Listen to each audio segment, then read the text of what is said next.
fiction, science fiction, horror, fantasy, crime, LGBT, thriller. You have now entered the House of Mystery. Welcome back into the House of Mystery. I'm Al Warren. Got Mr. Michael Hawley here sitting in the room. How's it going? That's right, Monday Mike.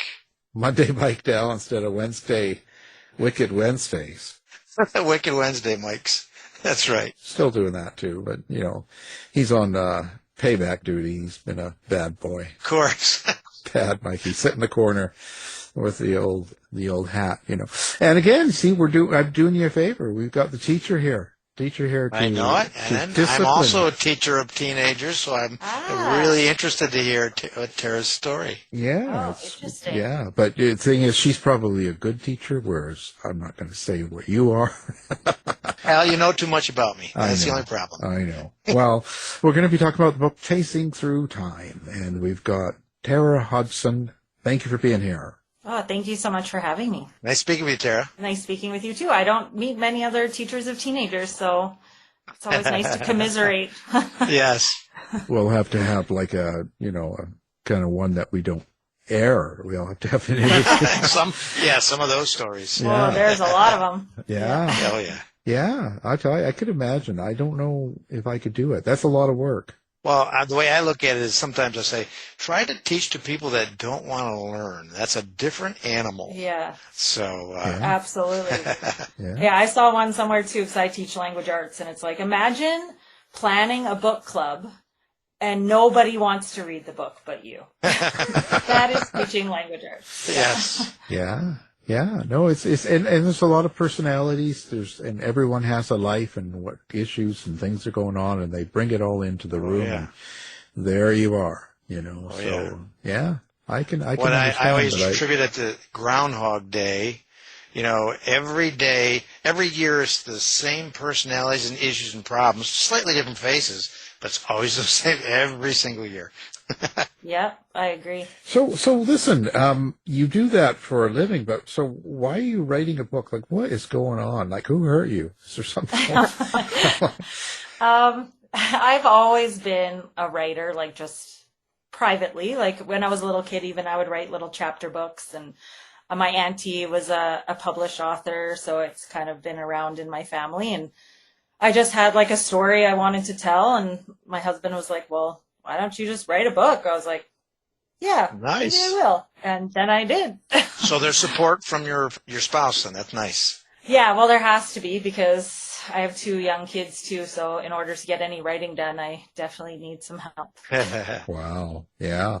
And so, if I understand, so the book you're dealing with is dealing with kids as well. So, wow. You got a lot going on. Talk about the premise of the book first so everyone's on board, and then we can go from there. Okay, so basically Chasing Through Time is about 2 protagonists, and they live in 2 different decades. So one girl lives in 2001, and the other lives in 2022. And they mysteriously connect online and become friends. And the whole point is to show how in the last 2 decades, while like there's similar issues that kids are going through, like you said, it's Groundhog Day, there's these like basic themes that all teenagers go through, and in this case I'm focusing on teenage girls. In those last 2 decades, with the inclusion of social media and like a world surrounded by tech, just how much more complicated those issues have become to navigate.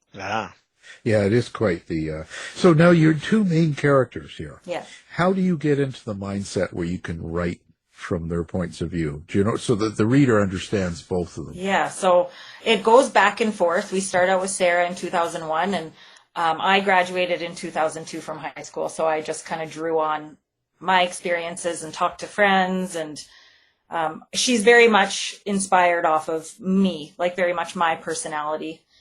So she was quite easy to write. And then Emma is in 2002. And so I recruited some help to get into Emma's mindset. Like she's kind of a combination of things that I have witnessed over the past 10 years. She's not one student. She's a huge mixture of many, many students put together. But I did work with one of my students, and she was like reading the manuscript with me, and she helped really bring Emma to life. Nice. Yeah. And so do you write it from both points of view, like both those characters have, so the reader hears it from both of them, or is it just one? No, it goes back and forth through both. Yeah, so you hear both of their point of view.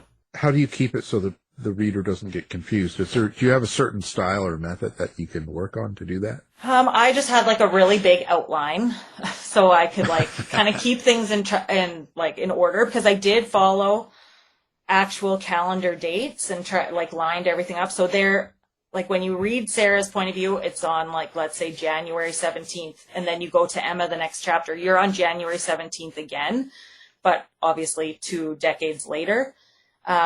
So I had to just really focus on outlining there to make sure I wasn't getting it all crossed. And they're different, like they're different characters. The way that they think about things is different. So it was kind of easy to like differentiate between the two of them.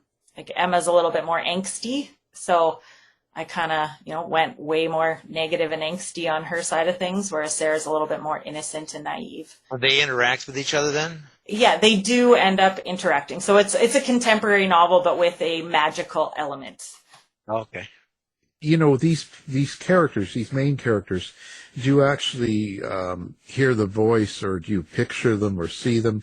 What's your experience when you're dealing with them in order to write the dialogue? Yeah, I did try and really feel it. It's very emotion based. There's a lot of I really wanted to get the emotions across the page and have my reader feel what these girls were feeling. And so I would really sit with those feelings. How would my stomach feel if I was in this situation? How would my shoulders be tense? What would be happening in my head? And I just really tried to sit with those feelings. And then again, with Emma, my beta reader, my friend who helped me, she would really guide me on what would teenagers, how would they think about these types of things? And she would give me the feedback for that. Your beta reader is a fellow teacher? No, she's a student, a previous student.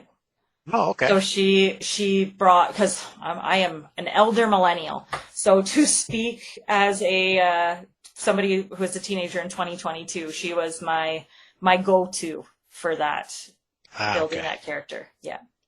It's a lot of work doing all that. Did you put it when you're writing this, you got the big outline and you got all these things going on, and you got, obviously issues with each character and the arc and stuff, but is there a subtext or is there something you wanted the reader to get out of it when they finish reading the book? Yeah, I guess, especially for my teenage readers, it's just, I really wanted to focus on that feeling where, when you're a kid and something bad happens, it feels like the world is over. It's so all-encompassing, that experience that kids go through. And then when you're an adult, you look back and you're like, oh, well, that wasn't that big of a deal.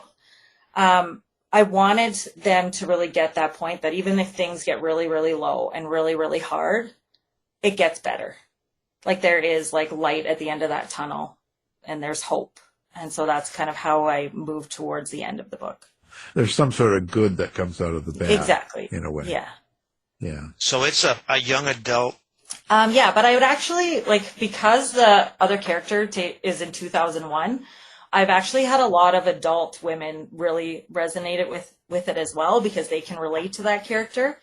And I've had a lot of moms read it who, maybe lived in that era and then are also, have teenage daughters that they are interacting with. So I've actually found it's been more of a YA adult crossover. It's kind of found 2 audiences. And your next book is going to be about midlife crisis. Yeah. No, I'm sorry. No, not there yet.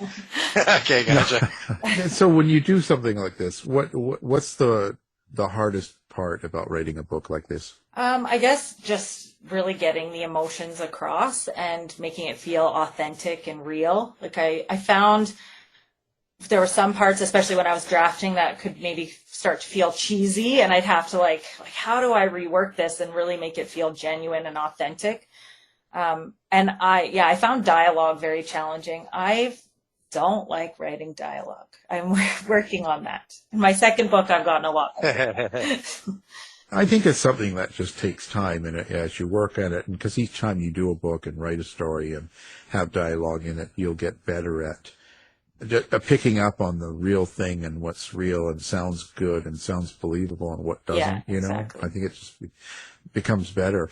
How do you think this book's changed you then? Now that it's finished, it's published, it's out there now, people can review and say whatever they want. Yeah. And you're out in the open now. Yeah. But how do you think it's changed you? I guess it's just made me realize that this really lights me up. Like, I do love teaching. There are parts of teaching that are awesome. And obviously teaching is what kind of led me to this path. If I hadn't been a teacher, I would never have written this book. But it really, like, I love it. I love writing. It brings me so much joy, and it energizes me. So that's really what I've taken out of it. I love hearing what people think about it, and, you know, that lots of people have resonated with it, and that feels really good. Yeah. Well, we'll try and get you some really bad reviews. Yeah, I'm okay with that too. I'm like, it's not going to be everybody's cup of tea. That's okay. Yeah, well, you know, that's, you know, because that's actually a thing, you know, when you said you'd always written, and now I always kind of wonder what it was that made you decide to publish something rather than just keep writing for yourself. Do you know what I mean? Like, was there a certain thing that happened, or an event or something that made you kind of go, yeah, I'm just going to do it, and you did it? I think just the subject matter. I'm very passionate about informing people about, you know, what's happening with social media and tech with kids, and there's nothing else out there that's really dealing with, you know, this central piece of teenagers' lives. Their lives truly revolve around their screens.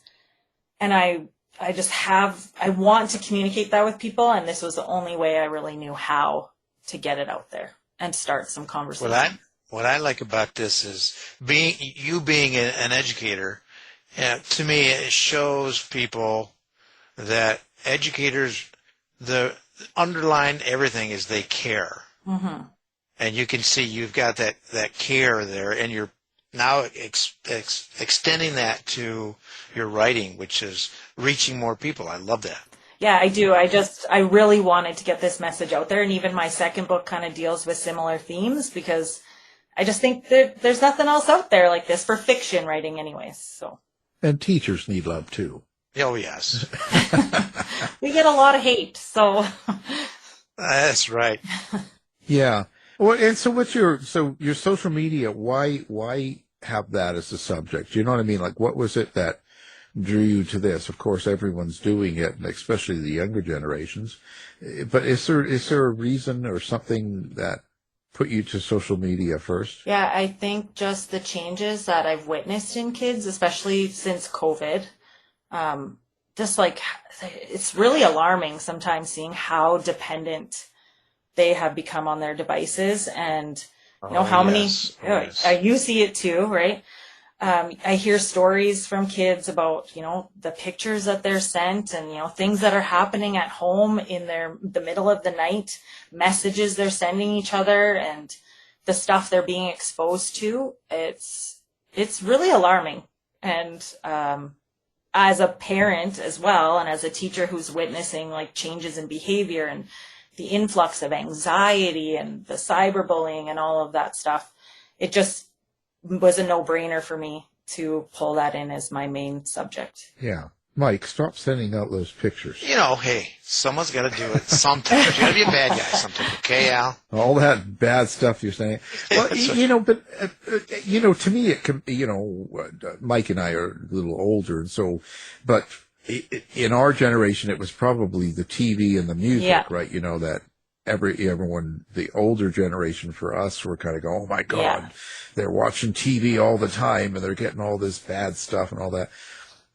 But I know it's much more intense because you carry it around. We didn't have a TV in the classroom and everywhere 24/7, and we weren't communicating with each other on the TV. So it's a much more intense thing. What do you think the challenges are for teenagers or people in school with social media? Is it the disinformation, the fake stuff out there? Like what do you think it is? It's a multitude of things for sure. I think one thing that comes up through the book that's pretty prevalent is this inability to disconnect. Whereas like when we would have a bad day at school, so you'll see Sarah, she's struggling at school, she gets to go home and she gets to just be away from it for a while. And Emma never gets that choice because she's constantly connected to social media and her peers and all of the things that are happening.